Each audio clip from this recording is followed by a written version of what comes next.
నమస్తే welcome to జిల్లాకు రాజకీయం. కాకతీయులు ఏలిన నేల, ప్రజా ఉద్యమాల కిల్ల, ఓరుగల్లు చారిత్రక ప్రాశస్త్యాన్ని చాటుకుంటూ రాజకీయంగా చైతన్యవంతమైన జిల్లా. ప్రత్యేక రాష్ట్ర సాధన తర్వాత గులాబీ జెండా రెపరెపలాడిన వరంగల్ జిల్లాలో రాజకీయం ఎలా ఉంది? ఏ పార్టీ బలంగా ఉంది? ఏ పార్టీ బలహీనపడుతోంది?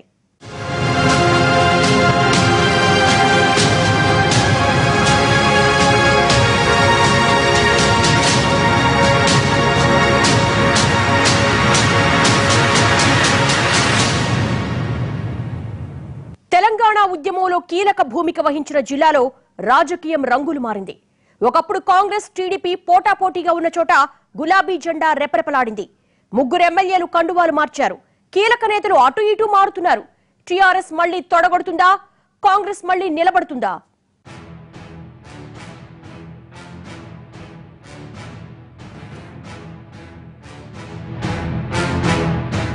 ఉద్యమాల పురిటిగడ్డ, వామపక్షాల నుంచి విప్లవోద్యమాల దాకా ఘన చరిత్ర, రాజకీయ చైతన్యానికి మారుపేరు చారిత్రక ఓరుగల్లు.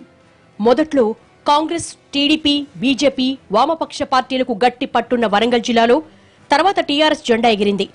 1999 ఎన్నికల్లో జిల్లాలోని 12 నియోజకవర్గాల్లో కాంగ్రెస్ 6 సీట్లు గెలిస్తే టీడీపీ 5 స్థానాలు దక్కించుకుంది. బీజేపీ ఒకచోట గెలిచింది. ఆ తర్వాత మారిన పరిస్థితులకు తోడు 2004 ఎన్నికల్లో కలిసి పోటీ చేసిన కాంగ్రెస్, టీఆర్ఎస్ వరంగల్ జిల్లాలో ఆధిక్యాన్ని నిరూపించుకున్నాయి. కాంగ్రెస్, టీఆర్ఎస్ చెరో 5 సీట్లు గెలుచుకుని టీడీపీని 2 సీట్లకే పరిమితం చేశాయి. అయితే వైఎస్ హయాంలో ఆపరేషన్ ఆకర్ష్ వైపు గులాబీ పార్టీ నేతలు మొగ్గడంతో వరంగల్ జిల్లాలో టీఆర్ఎస్ కొంత నష్టపోవాల్సి వచ్చింది. 2009 ఎన్నికల్లో కాంగ్రెస్ 7 సీట్లతో మళ్లీ పుంజుకుంటే టీడీపీ 4 సీట్లు గెలుచుకుంది. ఉద్యమ పార్టీ ఒకే ఒక్క సీటుతో సరిపెట్టుకోవాల్సి వచ్చింది.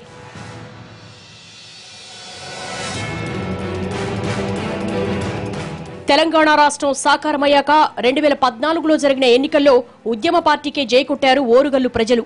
2009లో ఒకే సీటుతో సరిపెట్టుకున్న చోట టీఆర్ఎస్ 8 స్థానాలు గెలిచింది. కాంగ్రెస్ పార్టీకి ఒక్క సీటే దక్కింది. ఇండిపెండెంట్ గా పోటీ చేసిన పార్టీ రెబల్ అభ్యర్థి నర్సంపేటలో గెలిచి మళ్లీ సొంత పార్టీలోకి వచ్చేశారు. అయితే డోర్నకల్ ఎమ్మెల్యే చేజారిపోవడంతో కాంగ్రెస్ కు మిగిలింది ఆ ఒక్క ఎమ్మెల్యేనే. 2014 ఎన్నికల్లో ఉద్యమ ప్రభంజనంలోనూ టీడీపీ వరంగల్ జిల్లాలో పరకాల, పాలకొర్తి సీట్లు గెలిచి పరువు నిలుపుకుంది. అయితే తర్వాత ఆపరేషన్ ఆకర్ష్ లో ఆ 2 ఎమ్మెల్యేలు కారుకేయడంతో జిల్లాలో టీడీపీ పూర్తిగా డీలా పడిపోయింది.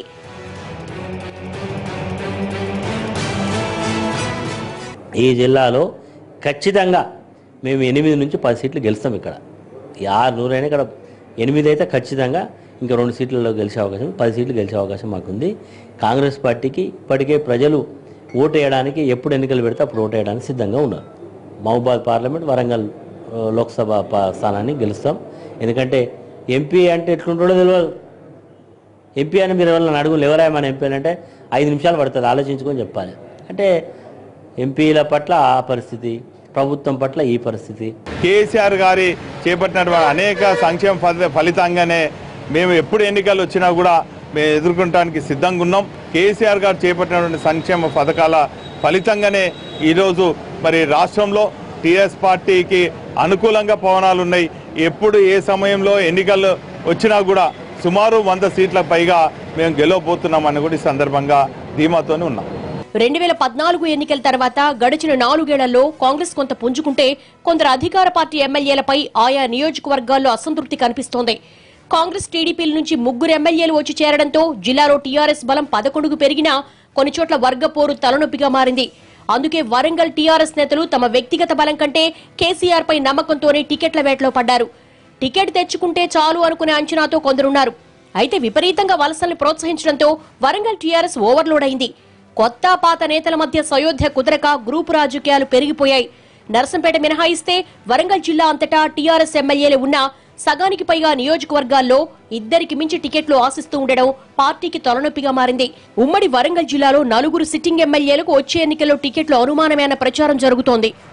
రాబోయే రోజుల్లో బీజేపీకి తప్పకుండా ఈ వరంగల్ జిల్లాలో పట్టం కట్టడానికి ప్రజలు ఎదురు చూస్తూ ఉన్నారు. ఎందుకంటే ఏదైతే అభివృద్ధి చేస్తూ ఉన్నారో అది బీజేపీ ద్వారానే జరుగుతుందని ప్రజలు ఎదురు చూస్తూ ఉన్నారు. రాబోయే 2018 ఎన్నికలు వచ్చినా 19 ఎన్నికలు వచ్చినా ఓట్ అనే ఆయుధంతో ఈ టీఆర్ఎస్ పార్టీని, కాంగ్రెస్ పార్టీకి అంతమొందించి బీజేపీని గెలిపిస్తారని కూడా ఈ సందర్భంగానే తెలియజేస్తారు.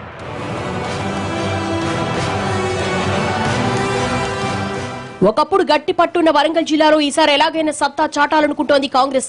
అధికార పార్టీలో గ్రూపులు, అసంతృప్తులు తమకు కలిసొస్తాయన్న ఆశతో ఉంది విపక్షం. టీడీపీ, టీజేఎస్ తమతో కలిసొస్తాయని కాంగ్రెస్ అంచనా వేస్తోంది. మరోవైపు ఎంఆర్పీఎస్ నేత మంద కృష్ణమాదిగను కూడా కలుపుకొని వెళ్లాలనుకుంటోంది. అధికార పార్టీ ఆపరేషన్ ఆకర్షితో కొంత ఇబ్బంది పడ్డ కాంగ్రెస్ టీఆర్ఎస్ అసంతృప్త నేతల్ని తమ వైపు తిప్పుకునేందుకు తెర వెనుక మంత్రాంగం నడుపుతోంది. మొత్తం మీద జిల్లాలో కాంగ్రెస్ కొంత పుంజుకున్నట్లే కనిపిస్తున్నా కలిసొచ్చే పరిస్థితుల్ని అనుకూలంగా మలుచుకోవడంలో విఫలమవుతోందన్న అసంతృప్తితో కేడర్ ఉంది. వరంగల్ జిల్లాలోని సగం నియోజకవర్గాల్లో కాంగ్రెస్ బలపడినట్లు కనిపిస్తున్నా వర్గ పోరుకు తోడు నాయకత్వ లోపమే ఆ పార్టీ ముందరికాళ్లకు బంధాలేస్తోంది. వరంగల్ పశ్చిమలో ఎమ్మెల్యే ఎదురెత్తున్నారా? వరంగల్ తూర్పు టీఆర్ఎస్ లో వర్గపోరు ముదురుతోందా? జనగామ ఎమ్మెల్యే సవాళ్లు అధిగమిస్తారా? కాంగ్రెస్ సీనియర్ కోడలి కోసం త్యాగం చేస్తారా? కీలక నియోజకవర్గాల్లో ఏం జరుగుతోంది? బీసీ ఓట్లతో పాటు స్లమ్ ఏరియాలు ప్రభావం చూపే వరంగల్ పశ్చిమ నియోజకవర్గంలో టీఆర్ఎస్ ఎమ్మెల్యే వినయ్ భాస్కర్ కు సవాళ్లెదురవుతున్నాయి. వరుసగా 3 సార్లు గెలిచిన వినయ్ భాస్కర్ పై అసంతృప్తి పెరుగుతోంది. పార్టీలోనే ఆయన కొందరు వ్యతిరేకిస్తూ ఉండడంతో వచ్చే ఎన్నికల్లో వినయ్ ఎదురీదాల్సి వచ్చేలా ఉంది. నగరాభివృద్ధి విషయంలో పెద్దగా చొరవ చూపలేకపోయిన వినయ్ భాస్కర్ ఆరోపణలతో ఉక్కిరిబిక్కిరవుతున్నారు. వినయ్కి చెక్ పెట్టేందుకు పార్టీలోనే కొందరు కాచు కూర్చున్నారు. వరంగల్ వెస్ట్ టికెట్ ఆశిస్తున్న వారు ఇప్పటికిప్పుడు బయటపడకపోయినా తెర వెనుక ప్రయత్నాల్లో తలమునకలయ్యారు. మర్రి యాదవరెడ్డి, వరికోలు శ్రీనివాసరెడ్డితో పాటు గతంలో చివరిదాకా ఎంపీ టికెట్ రేసులో ఉన్న గుడిమళ్ల రవికుమార్ కూడా వరంగల్ వెస్ట్ టికెట్ పై ఆశలు పెట్టుకున్నారు. కాంగ్రెస్ నుంచి ఆశావహులు ఎక్కువగా ఉన్నారు. తమకే టికెట్ ఖాయం అన్న ధీమాతో నియోజకవర్గాల్లో పర్యటిస్తున్నారు డీసీసీ అధ్యక్షుడు నాయని రాజేందర్ రెడ్డి. అయితే రేవంత్ తో పాటు కాంగ్రెస్ లోకి వచ్చిన వేం నరేందర్ రెడ్డి కూడా టికెట్ ఆశిస్తున్నారు. బీజేపీ నుంచి మాజీ ఎమ్మెల్యే ధర్మారావు, ప్రేమేందర్ రెడ్డి టికెట్ ఆశిస్తున్నారు. ఇప్పుడు రైల్వే బ్రిడ్జ్, కాజీపేట రైల్వే మన ఇది ఉన్నది ఫ్లైఓవర్ 8 నెలలు అయింది. కళ్యాణ్ శ్రీ గారు, వినయ్ భాస్కర్ గారు శంకుస్థాపన చేసి దానికో పీడా పలకం ఇచ్చిండ్రు, స్వీట్లు వాంచుకొని ఒకటే పెట్టుకొని దిగిండ్రు, అయిపోయింది. ఇవాళ తట్టేడు మట్టి పోసిండ్రా అండి. ఎందుకు ఈ దౌర్భాగ్యం?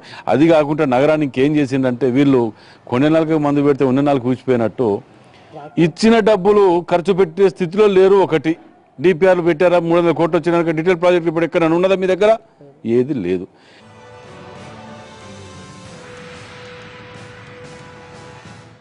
ఆధిపత్య రాజకీయాలకు కేంద్రంగా ఉన్న వరంగల్ తూర్పు రాజకీయం ఉత్కంఠ రేపుతోంది. TRS sitting MLA Konda Surekha ticket పై టెన్షన్ లేదన్నట్లే ఉన్నారు. నగరంలో చేపట్టిన అభివృద్ధి పనులతో గెలుపుపై నమ్మకంతో జనంలో ఉంటున్నారు.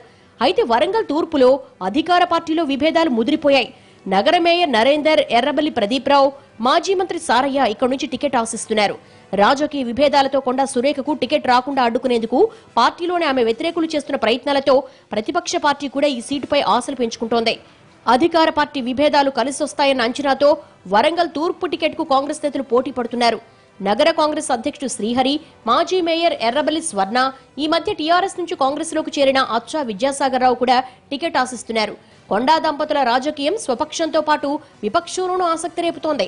కూతుర్ని ఎన్నికల బరిలో దింపాలనుకుంటున్న కొండా దంపతులు తమ కుటుంబానికి 2 టికెట్లు ఆశిస్తున్నారు. తమ పంతో నెగ్గించుకునేందుకు అవసరం అనుకుంటే వారు కాంగ్రెస్ లో చేరే అవకాశాలు లేకపోలేదు అన్న ప్రచారం జరుగుతోంది. అదే గనక జరిగితే ఇక్కడ సీట్ల రాజకీయం రసవత్తరంగా ఉంటుంది.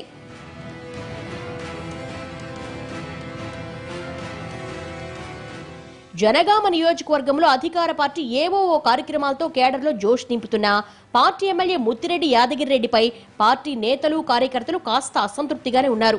ముత్తిరెడ్డి వ్యవహార శైలి పార్టీకి, ప్రభుత్వానికి ఏదో ఓ సమస్య తెచ్చిపెడుతోంది. కొన్నాళ్ల క్రితం జనగామ జిల్లా కలెక్టర్తో ముత్తిరెడ్డి వివాదం సవాళ్ల దాకా వెళ్లింది. జనగామ ఎమ్మెల్యేపై ఉన్న వివాదాలతో వచ్చే ఎన్నికల్లో ఆయనకు టికెట్ అనుమానమే అన్న ప్రచారం జరుగుతోంది. సిట్టింగ్ ఎమ్మెల్యేను మారుస్తారన్న అంచనాతో కొందరు జనగామ సీటుపై ఖర్చీఫేస్ పెడుతున్నారు. జేఏసీతో జనగామ జిల్లా ఏర్పాటులో కీలకంగా ఉన్న దశమంతరెడ్డి టీఆర్ఎస్ టికెట్ కోసం లాబీయింగ్ చేస్తున్నారు. టికెట్ రాకుంటే ఇండిపెండెంట్ గా పోటీ చేసేందుకైనా ఆయన సిద్ధపడుతున్నారు. ఇక బీజేపీని వీడి టీఆర్ఎస్ లోకి వచ్చిన కొమ్మూరి ప్రతాప్ రెడ్డి స్థానిక ఎమ్మెల్యేపై ఉన్న వ్యతిరేకతతో తనకే అవకాశం వస్తుంది అన్న ఆలోచనతో ఉన్నారు. మరోవైపు పాలకుర్తి ఎమ్మెల్యే దయాకర్ రావు పార్టీ అవసరాల దృష్ట్యా జనగామకు మారచ్చు అన్న ప్రచారం కూడా ఉంది. జనగామ ఎమ్మెల్యేపై ఉన్న వ్యతిరేకతను సానుకూలం చేసుకునేందుకు సొంత పార్టీ నేతలే ప్రయత్నిస్తుంటే కాంగ్రెస్ మాత్రం ఆ పరిస్థితిని క్యాష్ చేసుకోలేకపోతోంది. పీసీసీ మాజీ అధ్యక్షుడు పొన్నాల లక్ష్మయ్య, ఆయన కోడలు వైశాలి ఎవరికి వారు టికెట్ ఆశిస్తున్నారు. ప్రెస్ మీట్లకే పరిమితమవుతున్న పొన్నాల జిల్లాల పునర్విభజన తర్వాత హన్మకొండ, జనగామలకే గిరిగీసుకున్నారు. ఇక టీడీపీ, బీజేపీ ఉన్నామంటే ఉన్నామన్నట్లుగా జనగామలో అప్పుడప్పుడు చిన్నా చితకా కార్యక్రమాలతో జనాల్లోకి వెళుతున్నారు. వెల్కమ్ బ్యాక్ టు జిల్లాకు రాజకీయం. ఇద్దరు ఎమ్మెల్యేల జంపింగ్ తర్వాత మిగిలిన ఏకైక సీటులో కాంగ్రెస్ బలంగానే ఉందా? పరకాల ఎమ్మెల్యే అందర్నీ లైన్లో పెట్టుకుంటున్నారా? పాలకుర్తిలో దయాకర్ రావుకు పార్టీలోనే పోటీ తప్పడం లేదా? ఆదివాసీలు లంబాడాల మధ్య వివాదంతో ములుగులో ఫలితం ఎలా ఉండబోతోంది?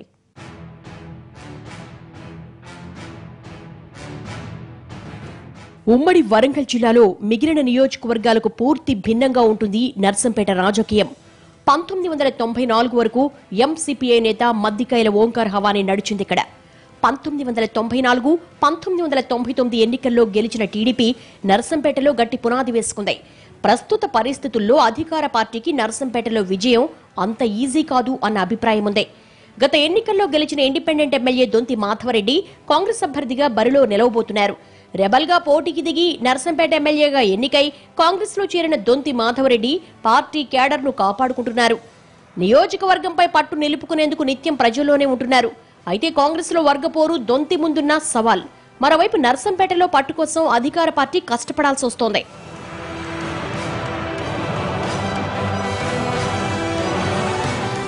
రెండు 2014 ఎన్నికల్లో నర్సంపేట టీఆర్ఎస్ అభ్యర్థిగా పోటీ చేసి ఓడిపోయిన పెద్ది సుదర్శన్ రెడ్డి నియోజకవర్గంలోనే ఉంటున్నారు. ప్రభుత్వం నుంచి నిధులు మంజూరు చేయిస్తూ గెలిపించకపోయినా ప్రజల కోసం పనిచేస్తున్నారన్న ప్రచారం చేసుకుంటున్నారు. అయితే పార్టీలో లుకలుగులు ఆయన ఆందోళన పెడుతున్నాయి. మరోవైపు టీడీపీకి కూడా ఇక్కడ బలమైన నాయకుడు ఉండడంతో త్రిముఖ పోటీ తప్పదంటున్నారు. రాష్ట్ర విభజన తర్వాత టీడీపీ దెబ్బతినడంతో సొంత ఇమేజ్నే నమ్ముకొని మరోసారి పోటీకి దిగబోతున్నారు మాజీ ఎమ్మెల్యే రేవూరి ప్రకాష్ రెడ్డి. గత ఎన్నికల తర్వాత అందుబాటులో ఉంటున్న రేవూరి ఈసారి ఎలాగైనా గెలిచి తీరాలి అన్న పట్టుదలతో ఉన్నారు. అవసరమైతే పార్టీ మారేందుకు కూడా రేవూరి సిద్ధంగా ఉన్నారన్న ప్రచారం ఉంది. పెద్ద లీడర్లు పోయినా వాళ్ళ ప్రజలలో తెలుగుదేశం పార్టీ మీద ఒక సానుభూతి ఉన్నది, ఒక సానుకూలమైన పరిస్థితులు ఉన్నాయి. రేపు పొత్తులను బట్టి కూడా, ఎందుకంటే ఇవాళ ఎవరైతే అధికారం రావాలనుకుంటున్నారో మేము అధికారంలో వచ్చే అవకాశాలు ఈరోజు ఉండకపోవచ్చు, కానీ మా వల్ల ప్రభుత్వం ఏర్పడే పరిస్థితులు మాత్రం ఉన్నాయి. అందులోంచి రేపు టీఆర్ఎస్ ప్రభుత్వం ఏర్పాటు చేయాలన్నా కాంగ్రెస్ చేయాలన్నా మా అవసరం డెఫినెట్గా ఉంటుంది. ఆ పొత్తులో ఉండే అవకాశాలు కూడా ఉన్నాయి.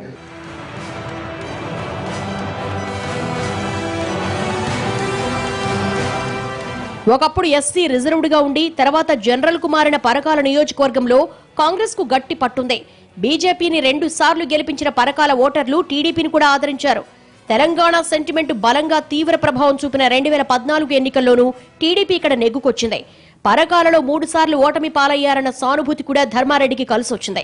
అయితే ఆయన పార్టీ మారడంపై పరకాల ప్రజల్లో కొంత అసంతృప్తి ఉన్నా కాంగ్రెస్ కి ఇక్కడ చెప్పుకోదగ్గ నాయకత్వం లేకపోవడం పరోక్షంగా కలిసొచ్చే అంశం. పైగా ఆర్థికంగా బలంగా ఉండడం ఎమ్మెల్యే ధర్మారెడ్డికున్న మరో ప్లస్ పాయింట్. టీఆర్ఎస్ లోకి వచ్చాక పార్టీ కేడర్లో అసంతృప్తిని దూరం చేసే పనిలో పడ్డారు పరకాల ఎమ్మెల్యే ధర్మారెడ్డి. అయితే పరకాలలో ధర్మారెడ్డికి ఇంటిపోరుంది. టీఆర్ఎస్ రాష్ట్ర కార్యదర్శి పోచంపల్లి శ్రీనివాసరెడ్డిది ఇదే నియోజకవర్గం. రాజ్యసభ సభ్యుడు ఎంపీ సంతోష్ కుమార్ కు క్లాస్మేట్ అయిన పోచంపల్లి మంత్రి కేటీఆర్ కూడా సన్నిహితుడు. ప్రస్తుతం హైదరాబాద్ లో 3 నియోజకవర్గాలకు ఇన్ఛార్జ్. రాబోయే ఎన్నికల్లో అవకాశం వస్తే ఇక్కడి నుంచే బరిలోకి దిగాలని ప్రయత్నిస్తున్నారు. ఆర్థికంగా కూడా బలంగా ఉన్న పోచంపల్లి ఈసారి టికెట్ సాధించేందుకు అన్ని విధాలా ప్రయత్నం చేస్తున్నారు. పార్టీలో ఉన్న అసంతృప్తితో పాటు ఇటీవల పరకాల మున్సిపల్ చైర్మన్ రాజభద్రయ్యపై ఎమ్మెల్యే ధర్మారెడ్డి అవిశ్వాసం పెట్టి ఓడిపోవడంతో దీన్ని తనకు అనుకూలంగా మలుచుకుంటున్నారు. మరోవైపు పరకాల నుంచి కాంగ్రెస్ టికెట్ ఆశిస్తున్న నేతల సంఖ్య కూడా ఎక్కువగానే ఉంది. పరకాల నియోజకవర్గ ఇన్ఛార్జ్ ఇనుగాల వెంకట్రామరెడ్డితో పాటు గండ్ర జ్యోతి, హవేలీ దామోదర్, దయాసాగర్ కాంగ్రెస్ టికెట్ ప్రయత్నాల్లో ఉన్నా రేసులో ఇనుగాలనే ముందున్నారన్న అభిప్రాయం ఉంది.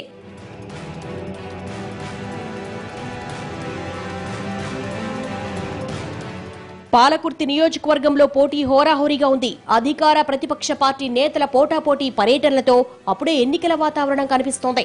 పాలకుర్తి ఎమ్మెల్యే ఎర్రబెల్లి దయాకర్ రావు టీడీపీ ఎమ్మెల్యేగా గెలిచి తర్వాత టీఆర్ఎస్ లోకి వచ్చారు. ప్రతికూల పరిస్థితుల్లోనే నెగ్గుకొచ్చిన ఎర్రబెల్లి అధికార పార్టీ అభ్యర్థిగా ఈసారి తన విజయం పెద్ద కష్టమేం కాదు అన్న నమ్మకంతో ఉన్నారు. పాలకుర్తి అభివృద్ధి మళ్లీ తనను గెలిపిస్తుందన్న ధీమాతో ఉన్నారు ఎర్రబెల్లి. అయితే పాత కొత్త నేతల మధ్య సమన్వయం కుదరకపోవడంతో పాలకుర్తిలో అధికార పార్టీ పట్టు కోల్పోతోందన్న అభిప్రాయం ఉంది. ఆధిపత్య పోరు టీఆర్ఎస్ ని ఇరుకున పడేస్తోంది.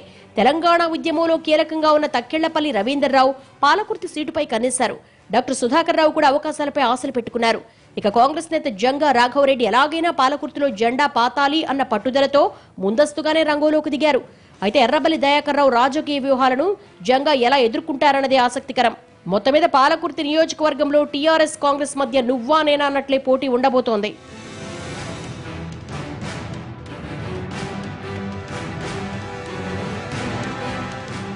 లంబాడాలు ఆదివాసీల మధ్య అంతర్యుద్ధం ములుగు నియోజకవర్గంలో తీవ్ర ప్రభావం చూపేలా ఉంది.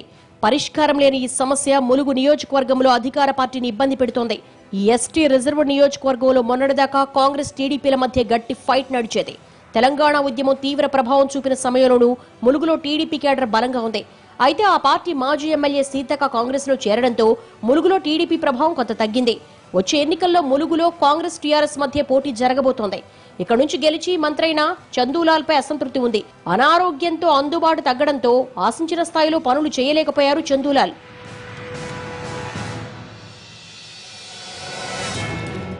మంత్రి చందూలాల్ అస్వస్థత, లంబాడాలు ఆదివాసీల మధ్య అంతర్యుద్ధం ములుగులో అధికార పార్టీ అవకాశాలకు గండి కొడుతోందన్న అంచనాతో రాజకీయ ప్రత్యర్థులున్నారు. మేడారం జాతరను ఘనంగా నిర్వహించినా ములుగులో అధికార పార్టీకి పెద్దగా కలిసొచ్చినట్లు కనిపించడం లేదు. చందూలాల్ ప్రజల్లో తిరిగే పరిస్థితి లేకపోవడంతో ప్రతిపక్షం కాస్త పుంజుకుంది. దీనికి తోడు ములుగు గిరిజనుల్లో పట్టున్న మాజీ ఎమ్మెల్యే సీతక్క పార్టీలో చేరడం కాంగ్రెస్ కు కలిసొచ్చింది. తేనె తుట్టెల్లాంటి పోడు భూములు గిరిజనుల రిజర్వేషన్ల జోలికెళ్లలేక అధికార పార్టీ ఇబ్బంది పడుతోంది. అయితే కాంగ్రెస్ వర్గపోరు అధికార పార్టీకి పరోక్షంగా కలిసొచ్చే అంశం. పోడెం వీరయ్య సీతక్కల మధ్య వర్గపోరును పూర్తి స్థాయిలో అనుకూలంగా మలుచుకుంటే తప్ప ములుగులో అధికార పార్టీకి కష్టమే అన్న అభిప్రాయం ఉంది. చందూలాల్ మళ్లీ ఎన్నికల్లో పోటీ చేసే పరిస్థితి లేకపోవడంతో ఆయన బదులుగా కొడుకు డాక్టర్ ప్రహ్లాద్ టికెట్ రేసులో ఉన్నారు. ఒకవేళ ఇప్పటికే కొన్ని వివాదాలతో 10 మంది నోళ్లలో పడ్డ ప్రహ్లాద్కి పార్టీ నాయకత్వం టికెట్ ఇవ్వకపోతే మహబూబాబాద్ ఎంపీ సీతారాం నాయక్ ములుగు ఎమ్మెల్యే అభ్యర్థిగా తెరపైకి రావచ్చు అన్న చర్చ జరుగుతోంది. జిల్లాకు రాజకీయం. స్పీకర్ నియోజకవర్గంలో రాజకీయ పరిణామాలు మారబోతున్నాయా? స్టేషన్ ఘన్పూర్ లో డిప్యూటీ సీఎం కూతురికి లైన్ క్లియర్ అవుతోందా? పార్టీ మారిన డోర్నకల్ ఎమ్మెల్యే వ్యతిరేకత నుంచి బయటపడతారా? మహబూబాబాద్ ఎమ్మెల్యేకు మరో ఛాన్స్ ఇస్తారా? భూపాలపల్లి నియోజకవర్గంలో టీఆర్ఎస్ లో 3 ముక్కలాట నడుస్తోంది. టీడీపీ నుంచి అధికార పార్టీలో చేరిన గండ్ర సత్యనారాయణ టికెట్ కోసం విశ్వ ప్రయత్నాలు చేస్తున్నారు. ఇక్కడ కొంత పట్టున్న కొండా దంపతులు కూడా తమ కూతురు సుస్మితా పటేల్ అరంగేట్రానికి భూపాలపల్లె కరెక్ట్ అన్న ఆలోచనతో ఉన్నారు. తరచూ నియోజకవర్గంలో పర్యటిస్తూ కేడర్కు చేరువయ్యే ప్రయత్నాల్లో ఉన్నారు. స్పీకర్గా కీలక పదవిలో ఉన్న భూపాలపల్లి ఎమ్మెల్యే మధుసూదనాచారి తనపై వచ్చిన విమర్శలకు చెక్ పెట్టే పనిలో పడ్డారు. ఆరోపణలకు తావివ్వకుండా కుమారుల జోక్యాన్ని తగ్గించారు. ఏడాది నుంచి వారంలో 4 రోజులు నియోజకవర్గంలోనే ఉంటూ రాత్రిళ్లు పల్లెల్లోనే బస చేస్తూ ప్రజలతో మమేకమవుతున్నారు.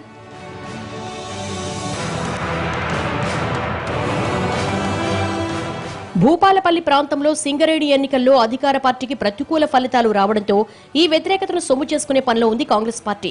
పాదయాత్రతో ప్రజల్లోకెళ్తున్న గండ్ర వెంకటరమణారెడ్డి నియోజకవర్గంలో వాతావరణం కాంగ్రెస్ కు అనుకూలంగా ఉందన్న నమ్మకం పెట్టుకున్నారు. టీఆర్ఎస్ ఆధిపత్య పోరు తనకు లాభిస్తుందని కాంగ్రెస్ భావిస్తుంటే సీఎం కేసీఆర్ జిల్లాలో పర్యటిస్తే చాలు గెలుపు తమదే అన్న ధీమాతో ఉంది అధికార పార్టీ టీఆర్ఎస్. మరోవైపు భూపాలపల్లిలో తన బలాన్ని నిరూపించుకునే ప్రయత్నాల్లో బీజేపీ ఉంది.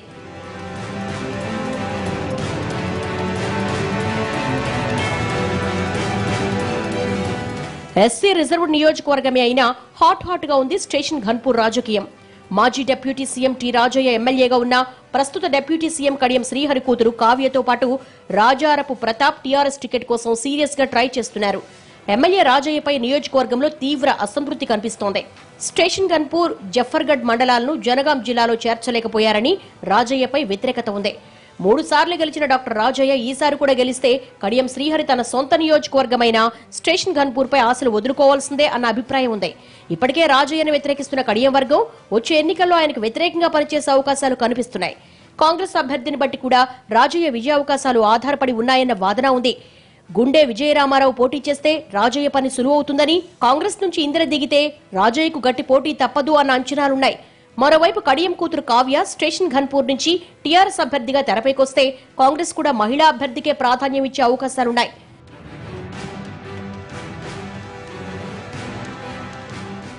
ఎస్సీ రిజర్వ్డ్ వర్ధన్నపేట నియోజకవర్గం నుంచి తెలంగాణ ఉద్యమ ఊపులో ఎమ్మెల్యేగా గెలిచిన ఆరూరి రమేష్ ప్రజల్లో నమ్మకాన్ని నిలబెట్టుకోలేకపోయారన్న వాదన వినిపిస్తోంది.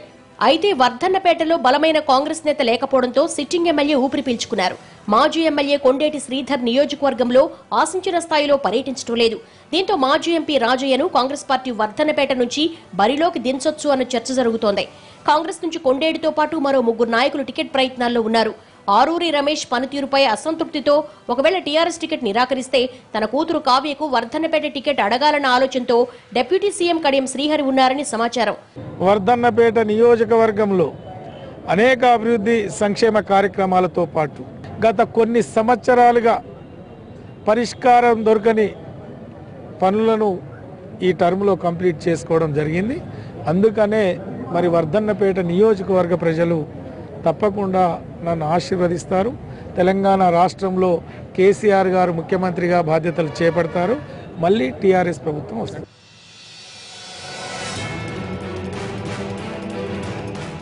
ఎస్టీ రిజర్వ్డ్ డోర్నకల్లు నుంచి కాంగ్రెస్ ఎమ్మెల్యేగా గెలిచి టీఆర్ఎస్ లో చేరిన రెడ్డియా నాయక్ పై వ్యతిరేకత కనిపిస్తోంది. 5 సార్లు ఎమ్మెల్యేగా గెలిచిన రెడ్డియా కండువా మార్చిన కేడర్ అంతా ఆయన వెంట రాలేదు. దీనికి తోడు అధికార పార్టీలో ఆధిపత్య పోరు కూడా రెడ్డియాపై ప్రభావం చూపింది. అనుకున్న స్థాయిలో అభివృద్ధి పనులు చేపట్టలేకపోవడంతో అధికారం కోసమే ఫిరాయించారన్న అపప్రద మూటగట్టుకున్న రెడ్డియా. గిరిజనులకు 12% రిజర్వేషన్లు, 3 ఎకరాల భూ పంపిణీ హామీలు ఆచరణలో కనిపించలేదు అన్న అసంతృప్తి డోర్నకల్లో అధికార పార్టీపై ప్రభావం చూపనుంది. మరోవైపు రెడ్డియాపై విభేదిస్తున్న మాజీ ఎమ్మెల్యే సత్యవతి రాథోడ్ టీఆర్ఎస్ టికెట్ ఆశిస్తున్నారు. కూతురు కవిత కూడా టీఆర్ఎస్ టికెట్ రేసులో ఉండడంతో డోర్నకల్ ఎమ్మెల్యే రెడ్డియాకి ఈసారి స్థానచలనం తప్పదు అన్న ఊహాగానాలు కూడా ఉన్నాయి. సీనియర్ అయిన రెడ్డియాను వచ్చే ఎన్నికల్లో పార్లమెంటుకు పోటీ చేయించే ఆలోచన కూడా ఉందంటున్నారు. రెడ్డియా కూడా వ్యూహాత్మకంగా 2-3 ఏళ్లుగా కుమారుడు రవిచంద్రను పార్టీలో యాక్టివ్ చేయడంతో రెడ్డియా ఫ్యామిలీలో చివరికి ఎవరు అన్న ఆసక్తి పెరుగుతోంది. డోర్నకల్లులో బలంగా ఉన్న కాంగ్రెస్ వచ్చే ఎన్నికల్లో ఎలాగైనా నెగ్గుకు రావాలి అన్న పట్టుదలతో ఉంది. రెడ్డియా నాయక్ పార్టీ మారాక నియోజకవర్గమంతా చుట్టేస్తున్న జాటోత్ రామచంద్ర నాయక్ కాంగ్రెస్ టికెట్ రేసులో ముందున్నారు.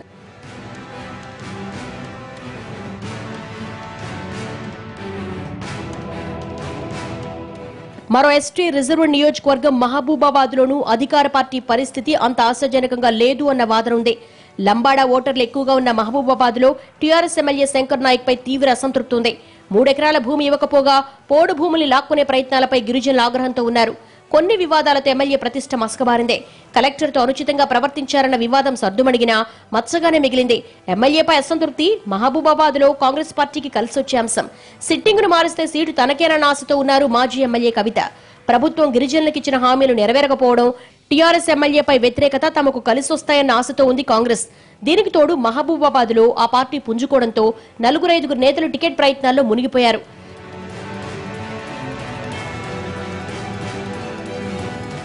ఇక పార్లమెంటు నియోజకవర్గాల విషయానికొస్తే అభ్యర్థులు మారే అవకాశాలు ఎక్కువగా కనిపిస్తున్నాయి. వరంగల్, మహబూబాబాద్ లో ఎంపీలిద్దరికీ చెక్ పడే అవకాశం ఉంది. వరంగల్ ఎంపీ దయాకర్ స్థానంలో మరో అభ్యర్థిని టీఆర్ఎస్ తెరపైకి తేవడం ఖాయమంటున్నారు. ఇక్కడ నుంచి కడియం శ్రీహరి కూతురు కావ్య కానీ, స్టేషన్ గన్పూర్ ఎమ్మెల్యే రాజయ్య కానీ బరిలోకి దిగొచ్చు అన్న అంచనాలున్నాయి. కాంగ్రెస్ నుంచి మాజీ ఎంపీ సిరిసిల్ల రాజయ్య, రేవంత్ రెడ్డితో పాటు పార్టీలో చేరిన దొమ్మాటి సాంబయ్య ప్రయత్నాలు చేస్తున్నారు. మరోవైపు వ్యూహాత్మకంగా మంద కృష్ణమాదిగకు ఎంపీ అభ్యర్థిగా కాంగ్రెస్ బరిలోకి నిలపొచ్చు అన్న ప్రచారం కూడా ఉంది. ఇక మహబూబాబాద్ లో ఎంపీ సీతారాం నాయక్ మార్పు తప్పకపోవచ్చు. అవసరమైతే సీతారాం నాయక్ ను అసెంబ్లీకి పోటీ చేయించేందుకో లేదంటే మొత్తానికే పక్కన పెట్టేందుకు అవకాశం ఉంది. కాంగ్రెస్ నుంచి కేంద్ర మాజీ మంత్రి బలరాం నాయక్ బరిలోకి దిగుతూ ఉండడంతో రెడ్డియాను పోటీకి దించే ఆలోచనలో ఉంది టీఆర్ఎస్. లేకపోతే సత్యవతి రాథోడ్ ను పోటీకి పెట్టొచ్చు అన్న చర్చ జరుగుతోంది. ఇది వరంగల్ జిల్లా రాజకీయం. మరో జిల్లా రాజకీయంతో మళ్ళీ కలుద్దాం. నమస్తే.